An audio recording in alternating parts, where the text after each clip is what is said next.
it about you that bothers him so much? Well, it's not just me, it's anybody who advocates for merit-based immigration or has an issue with open borders. And again, just like you said, they don't seem to understand that we on the right believe in immigration. We understand that we are a nation of immigrants, and I am proud of my heritage. However, I do believe that the immigration crisis of today is apples to oranges from what it was in the 1800s when immigrants came to this country legally, were documented, worked for themselves, asked for nothing, and built a life and a family. That has nothing to do with the illegal immigration crisis of today that we must deal with. But they don't want to acknowledge that whatsoever. What started as a routine Hot Topic segment exploded into a broadcast time bomb when, live on air, Sunny Hostin dragged Tomi Lahren's ancestry and credibility through the mud, sneering at the skills of a woman whose own family couldn't even speak English. 37 minutes later, before the studio lights even cooled, Tomi's lawyers were drafting a defamation complaint so thick it bent the courthouse scale. The suit, lodged in Manhattan Supreme Court, accuses Sunny of a reckless, reputation-wrecking ambush designed to brand Tomi a bigoted hypocrite in front of millions and sabotage lucrative opportunities with sponsors who demand controversy-free faces. In a blistering 27-page filing, Tomi's team says the on-air tirade slammed her integrity, painted her as ignorant of her own heritage, and implied she secretly despises immigrants. Explosive allegations, they argue, are provably false and crafted for maximum viral humiliation. At stake, a rumored 8-figure payout, punitive damages, and a public apology so specific it must name every slur and insinuation. Behind the scenes, ABC executives scramble, fearing the lawsuit could pry open production emails, rehearsal footage, and off-camera quips best left buried. So, Tomi, what led to that bashing on The View? Well, there is a woman over the weekend who took it upon herself to research my family history in hopes of digging up some kind of a gotcha moment, a gotcha angle to validate illegal immigration and open borders. And what she found was really shocking, guys. She found that my family who came here in the 1800s from Norway and Germany, that they spoke Norwegian and German. Okay. And really what she did is prove that my family came here legally, but what she was hoping to do was try to call me a hypocrite for believing in merit-based immigration. Meanwhile, legal pundits buzz. If Tomi wins, it could redraw the line between fiery commentary and actionable defamation, chilling on-air banter across the talk show universe. Social media fuels the blaze. Hashtag split in two camps. Hawkers stand with Tomi, framing her as a free speech warrior crushed by elitist bullying, while Protect Sunny rallies behind the view that strong opinions deserve legal immunity. Yet beneath the trending chaos lurks a pivotal question. When does spirited debate morph into character assassination? Tomi's opening salvo makes one thing clear. She's determined to force that debate into a courtroom where every word, smirk, and split-screen eye roll becomes evidence. And as subpoenas loom like thunderclouds over daytime TV's most-watched table, the stage is set for a showdown that could cost millions, rewrite industry guidelines, and transform a fleeting talk show jab into the defamation trial of the decade. It was supposed to be The View's usual swirl of policy chatter and playful barbs, but halfway through the immigration segment, Sunny Hostin leaned into her mic, eyes gleaming like she'd unearthed buried treasure, and unleashed a genealogy broadside that sucked the oxygen from the studio. Brandishing century-old immigration records like courtroom exhibits, she proclaimed that Tomi Lahren's great-great-grandmother lived on American soil for 41 years and still spoke German. Proof, Sunny insisted, that Tomi's merit-based rhetoric was hypocrisy in stilettos. Gasps rippled across the audience. Even Joy Behar paused mid-sip. Cameras caught Tomi frozen but unblinking, a porcelain mask hiding a volcano. In 40 rapid-fire seconds, Sunny rattled off census dates, ship manifests, literacy scores, painting Tomi's ancestors as ignorant freeloaders gate-crashing the American dream. Viewers at home saw split-screen humiliation, Sunny's triumphant smirk versus Tomi's poker face calm. Off camera, frantic producers waved for Sunny to pivot, fearing legal fallout, but she smelled blood and doubled down, mocking Tomi's skills and sneering that maybe hard work skipped a generation. The live chat erupted, ratings spiked, number Tomi exposed rocketed up Twitter's trending list. Yet hidden in that viral combustion was the seed of a lawsuit. Every historical fact Sunny flung came laced with the insinuation that Tomi's modern politics were rooted in ancestral ignorance. A leap Tomi's lawyers would soon label defamation by genealogical innuendo. By the time the segment cut to commercial, Tomi hadn't uttered a word, but the damage and the legal clock were already ticking. Under the glare of studio LEDs, Sunny toasted her mic drop moment, unaware she'd just handed Tomi the perfect Exhibit A. When the cameras finally cut to a cheery detergent ad, Tomi Lahren let out the breath she'd been holding for 3 blistering minutes. No on-air meltdown, no wrist-snapping comeback, just a frosty nod to the stage manager and a silent march to the green room, where her publicist had already fielded 3 panicked calls from sponsors wondering if their controversy-free ambassador had just turned radioactive. Tomi's phone looked like a slot machine. Notification cascades, blue-check ridicule, and one curt email from a Fortune 100 advertiser, pausing all creative until allegations are clarified. In that harsh hallway fluorescence, her posture shifted from pundit to battlefield commander. She summoned her agent, manager, and a Manhattan defamation specialist she'd met once at a charity gala. Within 15 minutes, a crisis chat called Hostin Hitback was buzzing with screenshots of Sunny's remarks. Every jab, ignorant. Freeloader lineage. No skills, timestamped and highlighted in red. Tomi's lawyer replied with a single word: actionable. Moments later, TMZ pushed a breaking alert. Tomi Lahren eyes legal action after on-air smear, and the View's control room went dead silent. Producers sensed an expensive storm brewing. Online, tribal warfare ignited. Blue feeds hailed Sunny as a truth slayer. Red feeds dubbed the segment reputational homicide. Threats and fan mail poured into Tomi's inbox in equal measure. But the real tipping point came when a marquee podcast canceled her appearance until the dust settles. That lost exposure, plus the frozen ad buy, turned into hard numbers on a damages spreadsheet, the kind courts love to tally. By 5 p.m., her attorney's memo outlined 3 claims: defamation per se, intentional infliction of emotional distress, and tortious interference with business expectancy. Tomi e-signed so firmly it nearly cracked the screen, muttering, "Let's do this." As Midtown's neon flickered on, the story was no longer a Twitter spat. It was an economic ambush, and Tomi was done playing defense. Immigrants come over here and they don't know anything and they're dragging us down because we all come from immigrants, including you, Tomi Lahren. She talks about low skills. What exactly are her skills? Her second great-grandmother had been here for 10 years, yet spoke no English. Oh, my gosh. 1930 census says Tomi's 3 times great-grandmother had been here for 41 years and still spoke German. She didn't speak English either. She doesn't even know her own history. She certainly doesn't know this country's history. That evening, Tomi met quietly with a small circle of attorneys in a no-frills conference room near Bryant Park. The scene was practical. Laptops open, legal pads ready, fluorescent lights humming. Lead counsel Jared Klein opened with the basics. Defamation, he said, turns on 2 questions. Were Sunny's statements false, and did she know, or should she have known, they were false? Side-by-side comparisons of Sunny's on-air claims against the actual records revealed gaps. What she framed as fact included errors and speculation.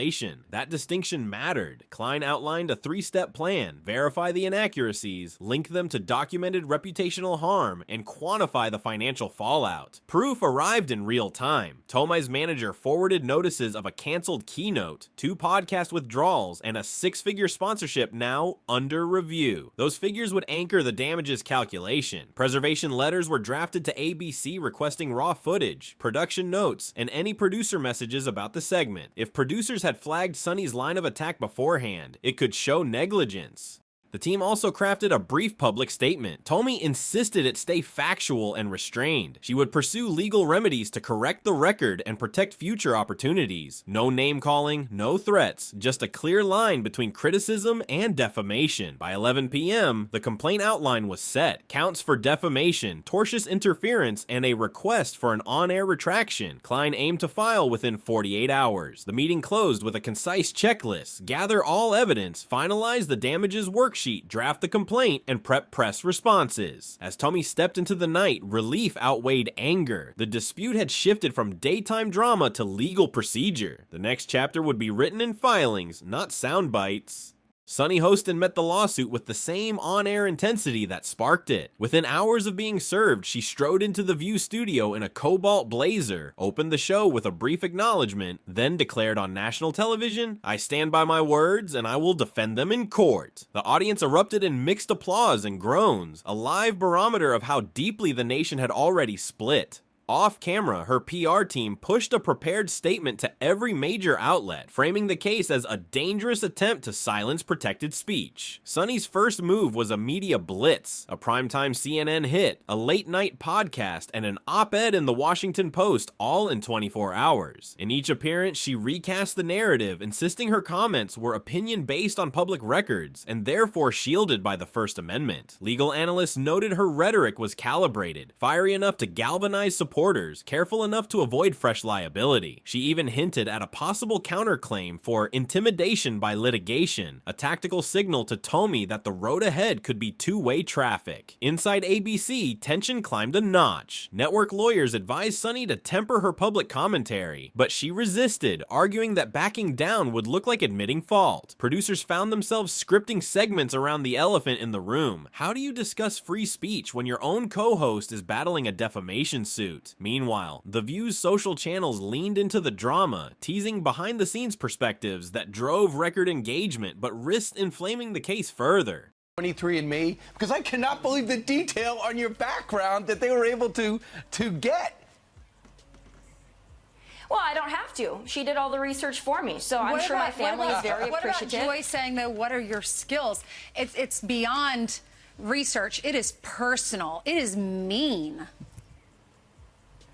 Well, of course, this is classical Joy Behar, but I would like to ask Joy Behar what her skills are, because perhaps we could swap stories. I know I watch Joy, and she seems like a highly skilled lady, but for her to attack me, that's a... On social media, the hashtag #StandWithSunny surged. Civil liberties groups issued statements warning that a verdict against her could chill political debate nationwide. At the same time, Tomi's supporters countered with #FactsOverSmears, sharing side-by-side clips of Sunny's claims and the contradictory documents cited in the lawsuit. Influencers on both sides racked up views dissecting legal minutia they'd Googled minutes earlier, turning the docket into digital content. Behind the scenes, Sunny retained heavyweight First Amendment attorney Marisol Cortez, known for gut-punch cross-examinations and a knack for jury persuasion. Cortez immediately filed a notice of intent to depose key ABC staff, suggesting the network's internal chain of approvals would prove Sunny acted within editorial guidelines. If she could show the show's producers encouraged the ancestry angle, liability might shift or at least spread beyond her.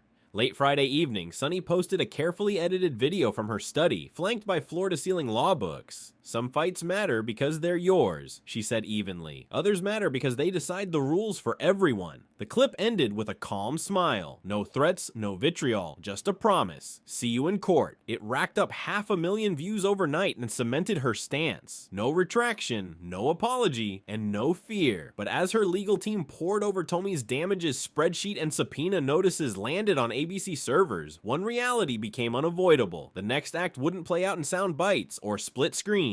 It would unfold under oath in a courtroom where ratings mean nothing, and every sentence is recorded, transcribed, and weighed by a judge, setting the stage for the looming showdown.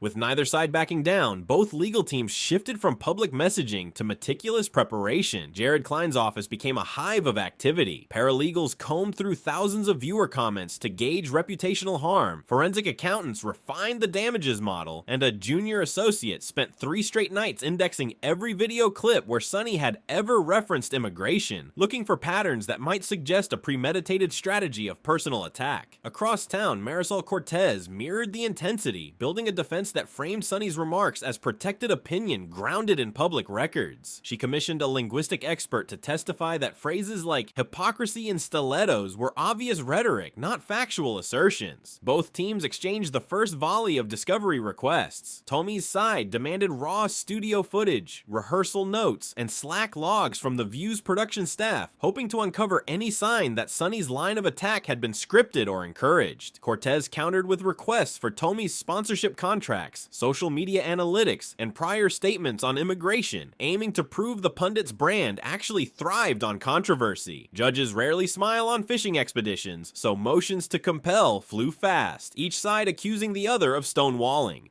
Meanwhile, jury consultants ran focus groups, testing potential veneer members' reactions to clips of the infamous segment. Early results worried Cortez. Many viewers thought Sunny sounded personal rather than policy-driven. To balance the scales, she lined up experts on media free speech and defamation thresholds, ready to explain that heated commentary is essential to public debate. Klein, anticipating that move, secured testimony from a former network standards and practices executive who would say on-air guidelines clearly flag personal smears as off-limits. Behind the scenes, settlement whispers surfaced. Insurance carriers hate open-ended courtroom battles, but neither principal blinked. Tomi believed a quiet deal would look like retreat. Sunny feared any settlement could be spun as an admission of guilt. ABC's lawyers quietly urged mediation, mindful that prolonged litigation could expose internal editorial processes. For now, both sides pressed forward. As the pretrial calendar filled with deposition dates and evidentiary hearings, one truth hardened. The next headlines wouldn't hinge on snappy quotes, but on sworn testimony and subpoenaed emails. Each motion granted or denied would tilt leverage, and every clipped phrase would be dissected under oath. The stage lights of daytime TV had faded. The fluorescent glow of a courtroom beckoned, promising a showdown where the only audience that mattered would sit in the jury box. The lawsuit's very existence split the country like a cracked smartphone screen. Within a week, two digital echo chambers formed, each convinced it held the moral high ground. On one side, #JusticeForTomi trended with relentless memes casting her as a modern-day David taking on the Goliath of legacy media bullying. Conservative influencers stitched TikToks of Sunny's segment beside decades-old Ellis Island footage, arguing that mocking someone's heritage is the last acceptable prejudice. Facebook groups flooded timelines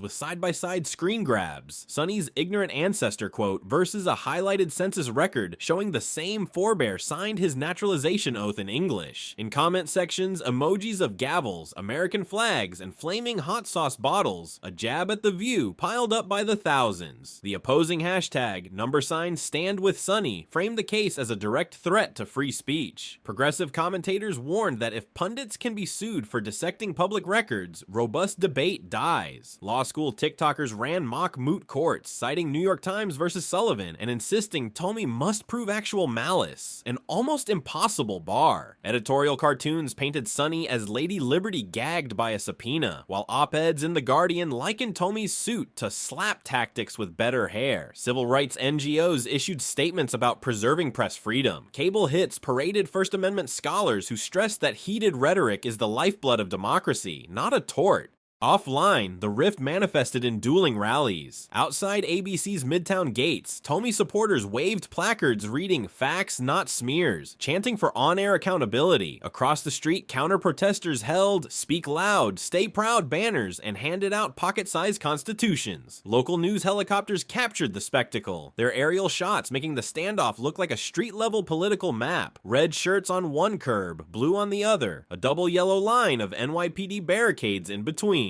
Even late-night hosts joined the melee. One joked that ABC would soon install a courtroom set next to the coffee table, while another quipped Sunny and Tomi should settle it with a Jeopardy ancestry category. Paradoxically, both women saw their following spike. Tomi's YouTube channel gained 180,000 new subscribers in 10 days. Sunny's Instagram surged past 3 million. Yet corporate America reacted differently. Some brands quietly added no on-air controversy clauses to influencer contracts, citing the Lahren Hostin risk. The polarized roar proved one thing: whether the court rules for Tomi or Sunny, half the nation will see the verdict as vindication and the other half as censorship, ensuring the feud's impact will echo far beyond a single docket number. As Discovery slogged forward, real-world fallout crystallized. Tomi's speaking calendar, once packed with campus tours and corporate keynotes, shrank by half as event planners waited on the trial's outcome. Yet the gigs that remained drew bigger crowds and higher livestream numbers. Evidence her core audience felt energized, not deterred. A conservative streaming service dangled a primetime slot contingent on a courtroom win. Tomi's agent flagged it as pending, proof that opportunity and risk now shared the same spreadsheet. Sunny faced a different calculus. ABC quietly trimmed her renewal bonus and inserted a clause allowing suspension without pay if the verdict broke against her. Advertisers demanded segment outlines in advance, a new oversight layer producers warned could suffocate spontaneity. Nielsen data revealed a paradox. Episodes that leaned into lawsuit coverage spiked. Segments sidestepping it slumped. Signaling drama, not policy, fueled viewership. Both women became case studies. Crisis management firms taught Lahren Hostin drills, showing how to track damages in real time, and sue only when silence costs more than litigation. Journalism classes debated whether Sunny's remarks were fair commentary or reckless character hits. Law schools ran moot court simulations, testing how juries weigh tone against fact. Podcasts added defamation writers to guest waivers. Publishers tightened clauses in political memoir contracts. Even mid-tier YouTubers updated sponsorship decks with LH safe zones to soothe skittish brands. Analysts predicted a short-term chill. Networks would script hosts more tightly, risking blandness, while alternative platforms would pitch themselves as the new frontier of unfiltered debate. By late spring, both women's Q scores, the industry's favorability metric, flattened but never collapsed, signaling polarization rather than universal backlash. The takeaway was clear. In an age where controversy sells but lawsuits sting, careers bend more than they break, so long as your base believes the fight is bigger than you. By midsummer, after months of discovery skirmishes, both camps faced a fork in the road: press on to trial or cut a deal. Insurance counsel, who ultimately write the checks on large verdicts, quietly urged compromise. Tomi's side felt momentum after depositions revealed The View producers had emailed concerns about getting too personal minutes before Sunny's segment. Sunny's team countered with a fresh expert report arguing Tomi's own fiery immigration commentary makes reputational damage self-inflicted. Judge Whitaker mandated mediation for early August. Inside a neutral downtown office tower, the delegations arrived via separate elevators. Mediator Elaine Cho, an ex-federal magistrate famed for her marathon sessions, opened bluntly: defamation trials are coin tosses. Legal fees balloon. Verdicts shock everyone. Tomi's lawyer led with spreadsheets. Lost keynote fees. Paused sponsorships. A shelved book advance, totaling $11.6 million. Sunny's counsel flashed analytics showing Tomi's followers up 18% post-segment, calling damages speculative. The opening offers were worlds apart. Tomi demanded a public apology, full clip removal, and an 8-figure payment. Sunny offered $0 and a clarifying tweet. Cho shuttled between rooms, trimming asks. Would Tomi accept a sealed, written apology? Would Sunny read a brief on-air clarification? By 4 p.m., no deal. Reporters downstairs crossed tomorrow's trial date rumors off their lists. Cho delivered a final reality check. The longer this drags, the more the public sees lawyers, not principals. Still, neither principal blinked. Tomi feared partial peace would look weak. Sunny worried any apology would be spun as defeat. They adjourned with a terse joint line. The parties remain far apart. Back at their studios, producers gamed out contingencies. ABC quietly taped evergreen segments should Sunny need a hiatus. A conservative network teased Defamed, a limited series featuring Tomi dissecting media lawsuits. Analysts joked neither woman could now afford peace. Controversy was the content. With mediation dead, trial prep roared back to full speed. Court date set for November 3rd. Cameras readied, stakes higher than ever.